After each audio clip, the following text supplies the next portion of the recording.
Hola, bienvenidos todos una vez más a nuestro canal de Joan de Lugo y a nuestra sección de Perdiendo la Cabeza, donde comentamos un poquito la actualidad que más nos apetece. Como siempre me acompaña Dani, bienvenido. Hola, ¿qué tal? Y bueno, hoy vamos a empezar hablando un poquito de la manifiesta inutilidad diplomática de nuestros políticos, ¿no? Con el caso en concreto de España y la situación que se está dando desde unas semanas ya con el tema de Argelia y, bueno, a causa ¿no?, de la posición de España, el cambio de posición de España con respecto al Sáhara. Y bueno, para quien no lo sepa, porque igual algunos de nuestros amigos que nos siguen desde Latinoamérica no tienen idea de qué situaciones se está dando aquí, ¿no? Bueno, pues digamos que hay un conflicto entre Argelia y Marruecos en el Sáhara, y España, digamos que hace poco, pues definitivamente Sánchez se posicionó del lado de Marruecos. Esto a Argelia no le ha sentado muy bien, es digamos, el principal suministrador, ¿no?, de gas a España, y esto está acarreando una serie de problemas que se van dando día tras día. Así que cuéntanos un poquito, Dani, ¿qué está pasando? Sí, nada, pues eso sí, que como consecuencia de ese cambio de postura del gobierno de Sánchez en relación con el Sáhara, en el que la postura tradicional de la diplomacia española era el de reconocer lo que los acuerdos estos de la ONU, los que se pedían la celebración de un referéndum de independencia para el Sáhara Occidental, y sin embargo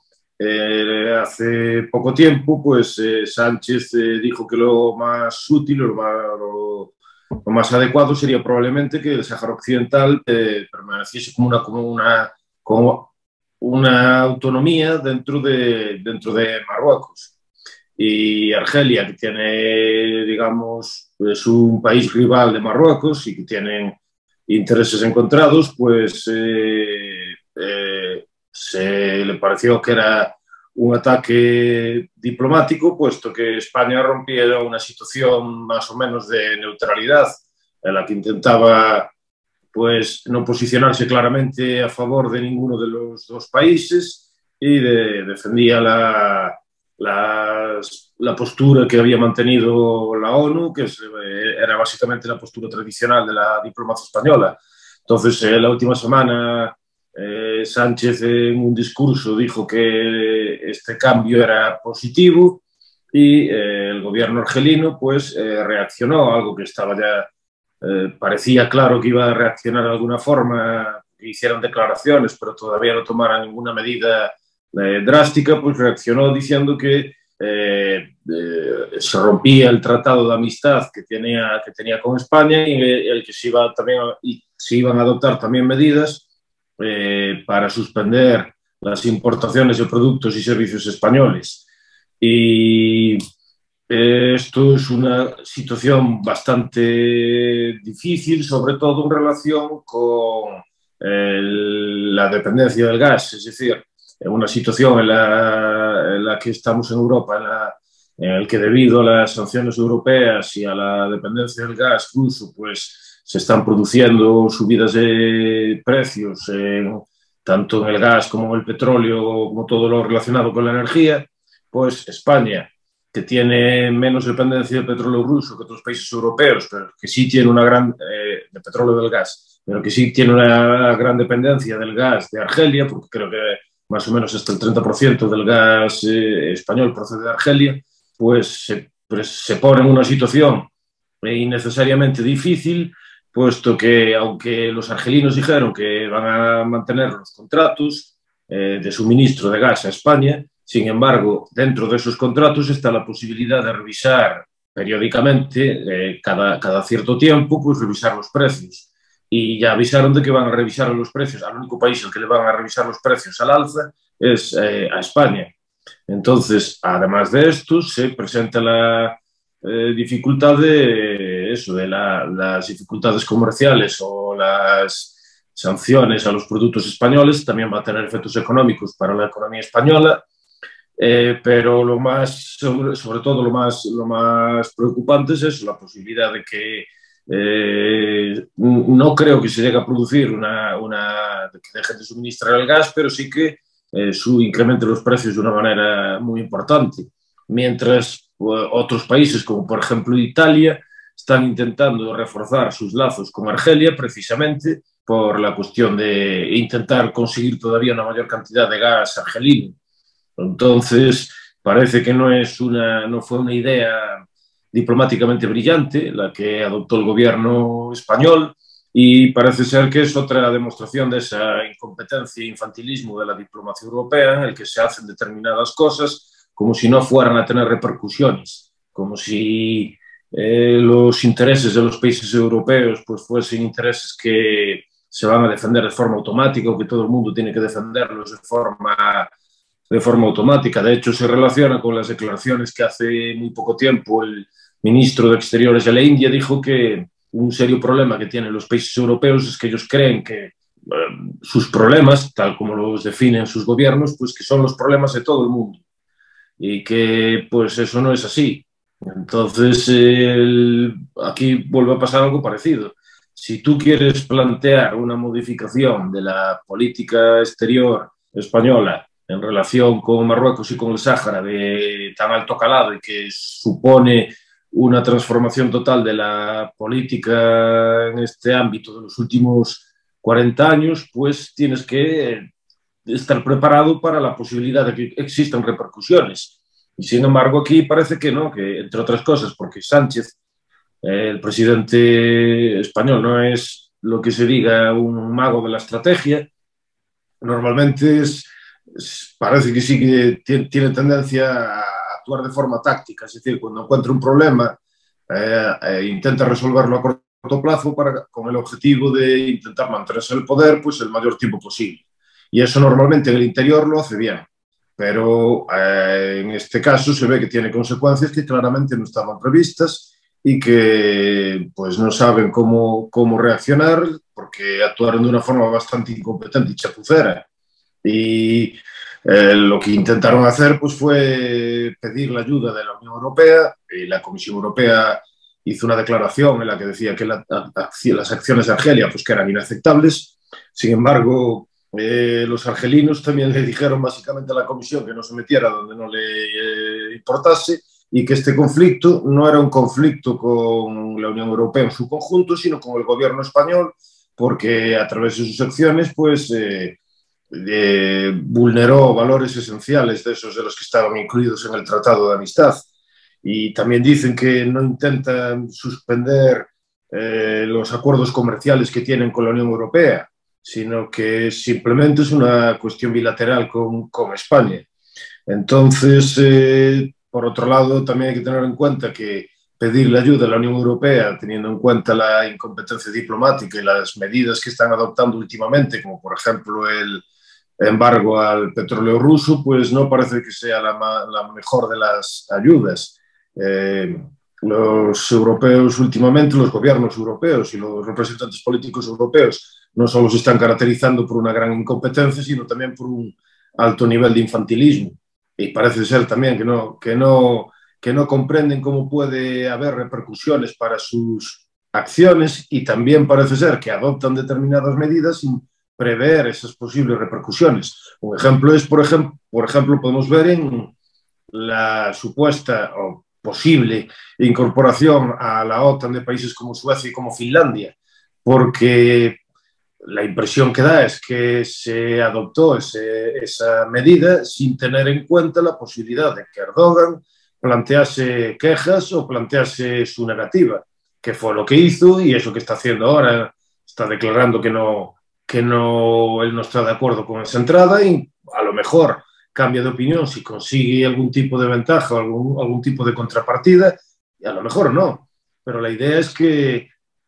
si tú tienes previsto un cambio que representa, pues que es importante, que es sustancial, debes tener en cuenta también cuáles son las posibles repercusiones. Y en estos casos parece que se hace así deprisa y corriendo, de forma improvisada, y que no se tienen en cuenta las repercusiones. Y en el caso español, pues puede ser muy preocupante, porque puede implicar en el futuro una subida mayor todavía de los precios de la energía que perjudicará todavía más a la competitividad española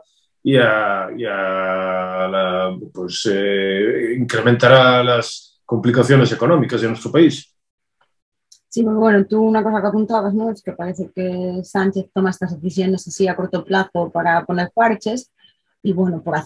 poner contexto, ¿no? Recordemos que hace unos meses, pues Marruecos empezó a presionar a España en las fronteras, pues con números masivos de inmigrantes entrando tanto en Ceuta como en Melilla. Y por ahí empezaron, digamos, las presiones, ¿no? Y bueno, pues Sánchez tomó esta decisión de cambio de posición, y, como decías tú, para resolver el problema a corto plazo sin después asumir las posibles consecuencias que ahora están viniendo por parte de Argelia y que probablemente aún queden muchas por venir, porque son el principio y hoy pues Sánchez ya encabezaba algunas de las portadas de los periódicos argelinos. Así que, bueno, creo que tenemos este tema para tiempo y seguiremos hablando de él a ver qué nos traen estas maravillas de la diplomacia española.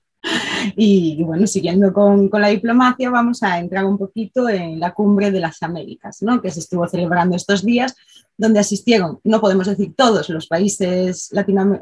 americanos, porque algunos fueron excluidos desde el primer momento, cosa que también denunciaron algunos de los participantes, por ejemplo Venezuela o Cuba, ¿no? que estaban excluidos. Y bueno, que se estuvieron tratando bastantes temas, también estuvo la presencia,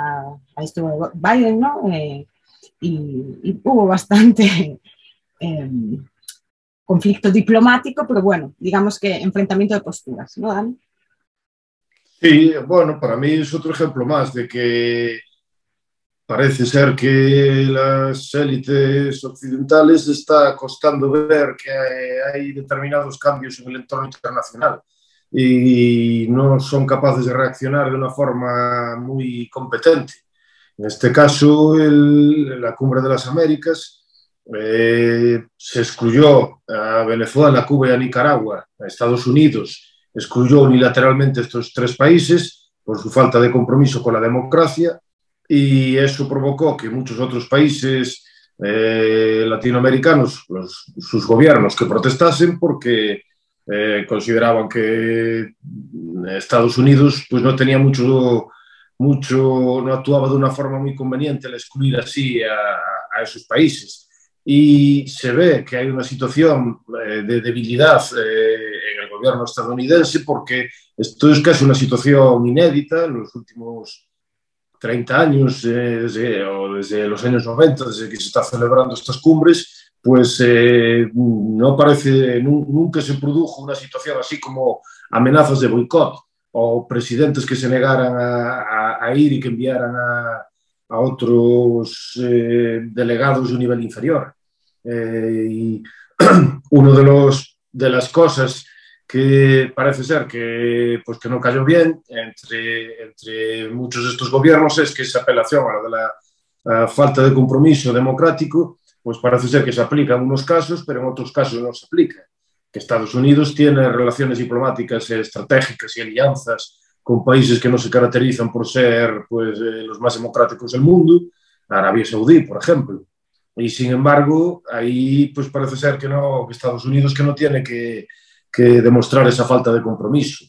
Y claro, esto es también derivado de los puntos retóricos, que es un punto bastante estúpido del gobierno de Biden, que es el de presentarse como el defensor de la democracia contra el autoritarismo, que es la misma forma en la que plantean la guerra de Ucrania. Como si la defensa de Ucrania es como si Ucrania fuera la democracia más pura, blanca, bonita del mundo, frente al autoritarismo ruso, y entonces es una lucha de la libertad contra la tiranía. Y en esta circunstancia también se puede ver que Estados Unidos, parece ser, sobre todo Biden y el Departamento de Estado con todos los neocon, con Blinken, Nuland, Sullivan, todos estos individuos están obsesionados con Ucrania y plantean toda su política exterior es como si fuese el centro. La relación que tienen o la intervención de lo que están haciendo allí es como el centro de la política exterior y parece ser que debe ser el centro de la política exterior también para todo el mundo. y para muchos países latinoamericanos el principal problema, pues, en relación sobre todo con Ucrania, es las dificultades económicas en forma de incremento de precios de, por ejemplo, también otra vez de la energía o de los alimentos, que es algo que está afectando a muchas partes del mundo. Y entonces el intento este de boicot, desde mi punto de vista, para mí me parece acertado, porque por mucho que a mí no me gusten los gobiernos de Cuba o de Venezuela, si vas a hacer una reunión de países de una determinada zona, la idea normal de la diplomacia es que tienes que negociar con todo el mundo. Y a mí estas ideas de que no, este país con este país no se negocia y le pones un boicot, no me parecen buenas ideas, porque al final no resuelven problemas, sino que crean más problemas de los que existían antes. Y Estados Unidos utilizaba su posición de privilegio, su hegemonía mundial de una forma pues, que parece ser que está provocando ahora rechazo, cuando otros países ahora ven una oportunidad para enfrentarse a ese rodillo de la política exterior yanqui. Y otra de las cosas que también tiene relación con lo de la Cumbre de las Américas, y es una de las cosas que Estados Unidos, por ejemplo, está viendo en relación con la pérdida, cierta, relativa pérdida de influencia en esta región, es la política exterior de China.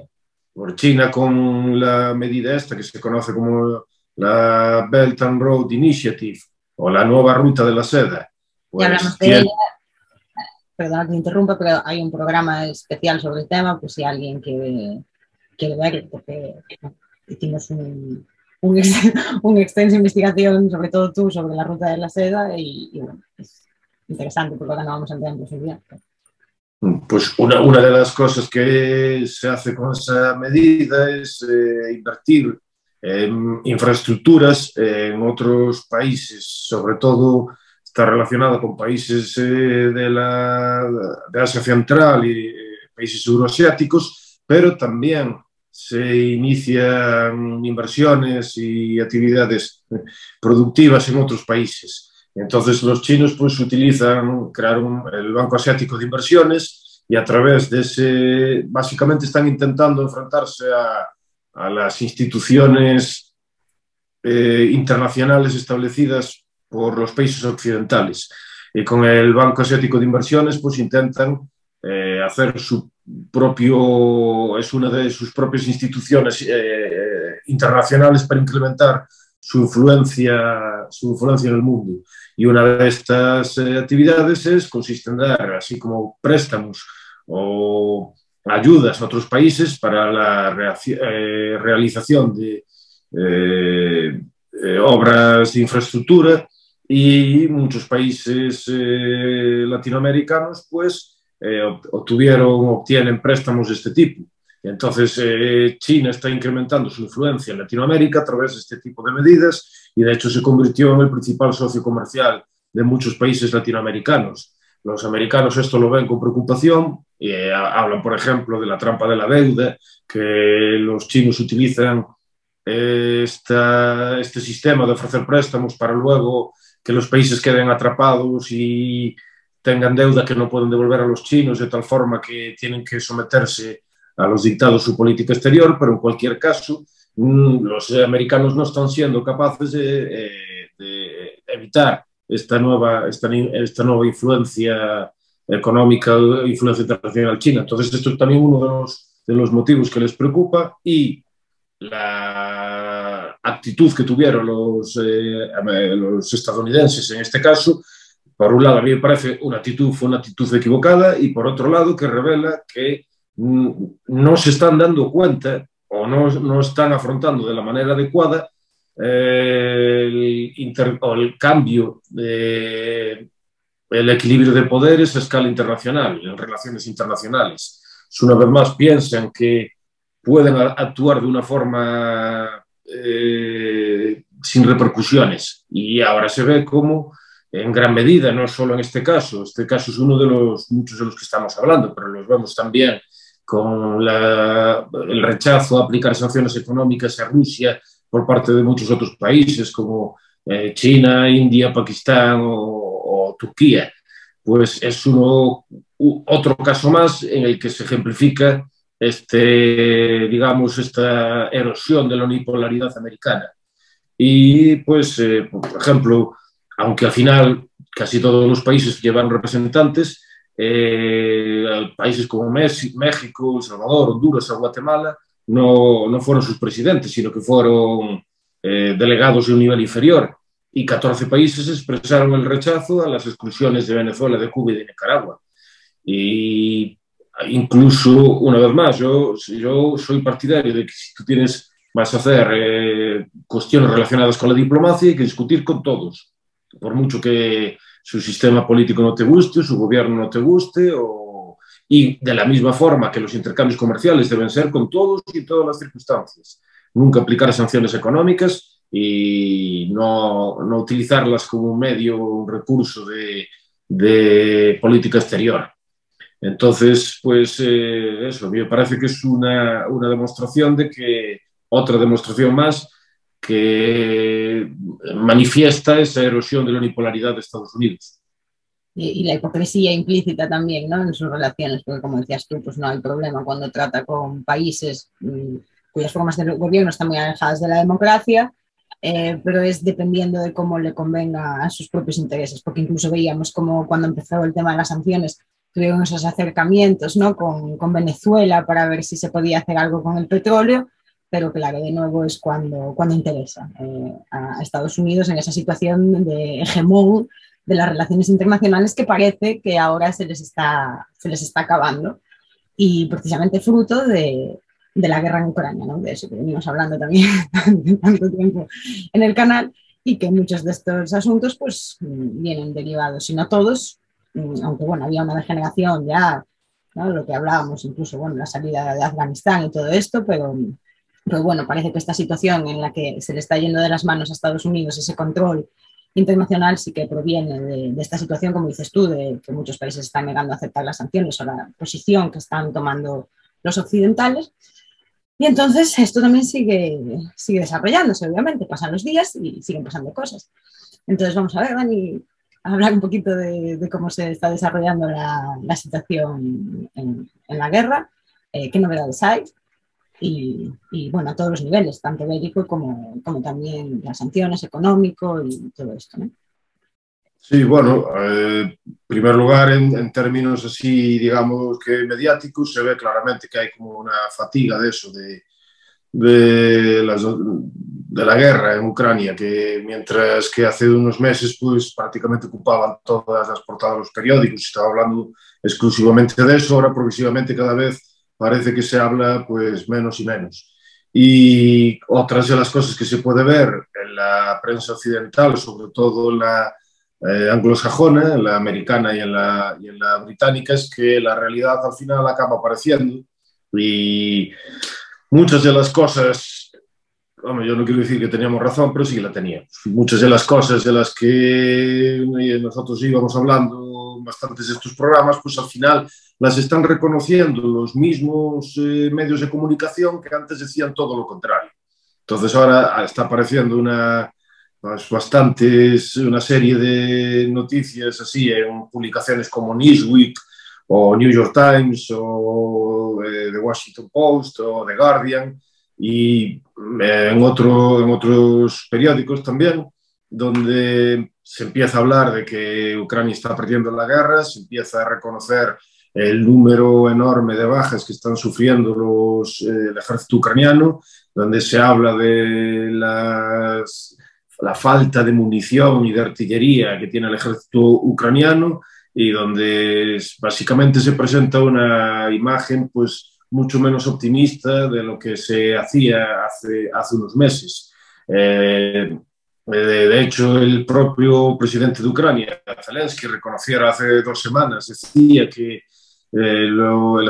ejército ucraniano tenía entre 60 y 100 muertos al día y 500 heridos al día que ya no podían combatir. Y luego uno de sus asesores, Podolyak, elevó esa cifra a 200 muertos diarios.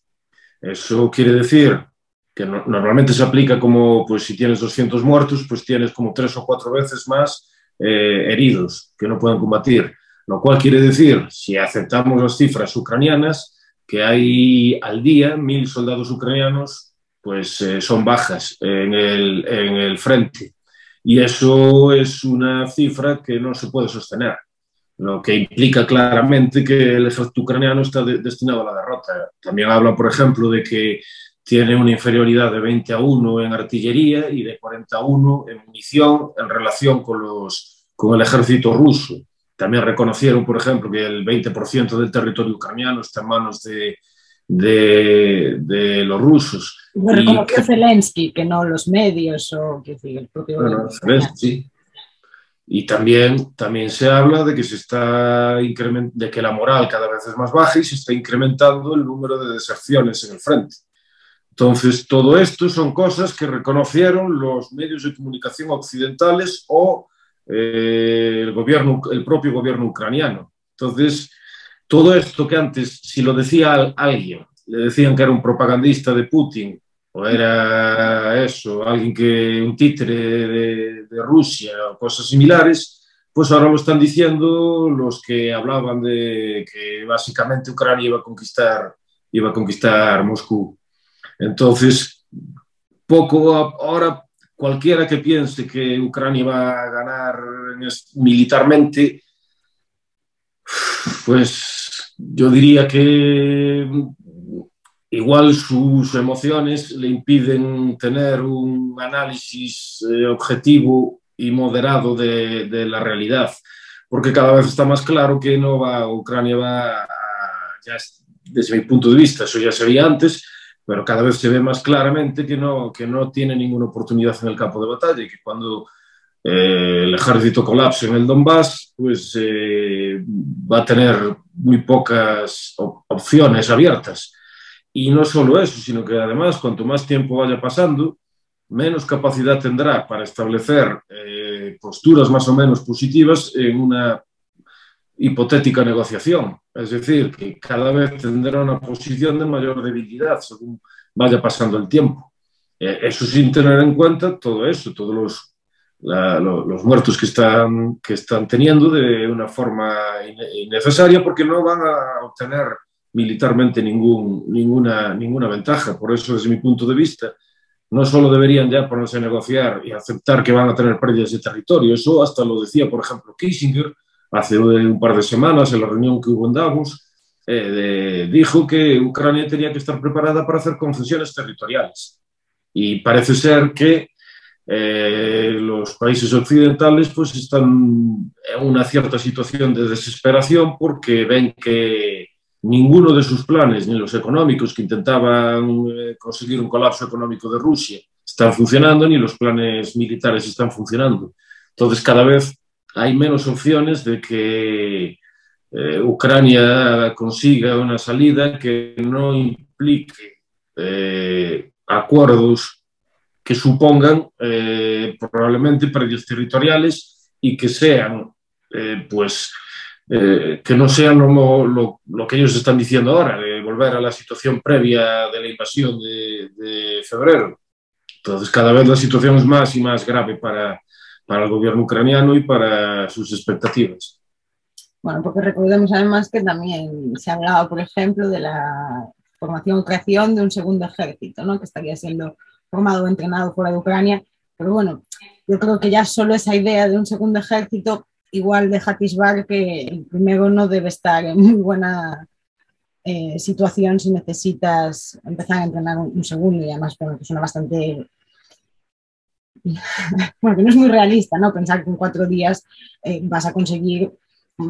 formar algo que te costó 8 años en este caso formar y que bueno, a la vista de los resultados está también lo que está dando, o las nuevas medidas de reclutamiento que está llevando a cabo el gobierno ucraniano también, ¿no? Parece que cada vez la propia población ucraniana está más resentida con, ya decías tú, con la moral más baja, pero también pues con menos ganas de ir a morir al frente, ¿no? Esas movilizaciones también de grupos que quieren mover hacia bueno, las zonas de batalla donde se está librando, y parece que gente que no es especialista, ni siquiera son en muchos casos voluntarios, ¿no? Sino que es de esta gente que forma parte del reclutamiento forzoso, pues que que pinta bastante mal, ya dentro de las propias filas ucranianas, cómo está la situación, ¿no? Dependiente de gente. Sí, que tú te refieres a las divisiones territoriales, claro, porque además de la movilización general, existía la opción de los ucranianos se podían apuntar a unas divisiones o batallones territoriales que supuestamente no se podían movilizar a cualquier parte de Ucrania, sino que estaban fijadas en la respectiva provincia o región a la que pertenecían. Pero hace un mes, unas cuantas semanas, el gobierno ucraniano estableció una ley que permitía movilizar a esas tropas a cualquier parte de Ucrania y las empezaron a movilizar hacia el frente en el Donbass. Y gran parte de esas tropas estaban formadas por pues, gente de mayor edad, de mediana edad, y que no tienen un gran entrenamiento y están apareciendo muchos vídeos cuya autoridad, por ejemplo, o sea, que no son propaganda, del hecho de que no son propaganda, sino que son verdaderos, lo reconocen, por ejemplo, el ejército austríaco. Un teniente coronel hizo un análisis en un canal de YouTube, que luego podremos poner el link para todos aquellos que lo quieran ver, pues hizo un análisis hace también unas semanas sobre cómo estaba la situación y citaba esos vídeos de muchas unidades del ejército ucraniano, pero sobre todo de las que estaban compuestas por estos batallones territoriales que protestaban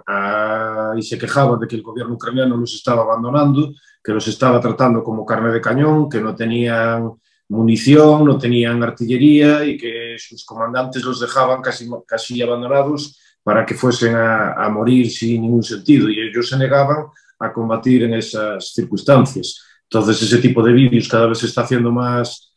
común y cada vez se ve una mayor erosión de la moral de esas tropas en el frente, en el Donbass. Así, y bueno, además, digamos que la DPR y demás ya están incluso